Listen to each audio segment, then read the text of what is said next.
Samajwadi party के रुकने पार्लियामान आजम खान को एमपी एमएलए कोर्ट से झटका लगा है। प्रॉपर्टी ऑफ एनिमी केस में जमानत अर्जी खारिज हो गई है।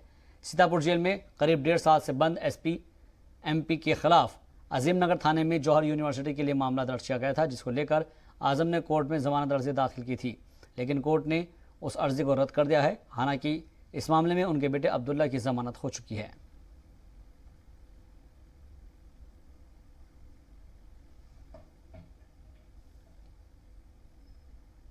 शिया सेंट्रल वक्फ बोर्ड में रिकॉर्ड में जो रजिस्टर्स हैं उनमें मैनिपुलेशन और फैब्रिकेशन हुआ है, एंट्रीज बनाई गई हैं बाद में, और वफनामा जो सो कॉल्ड वफ इमामुद्दीन है वो भी फर्जी है।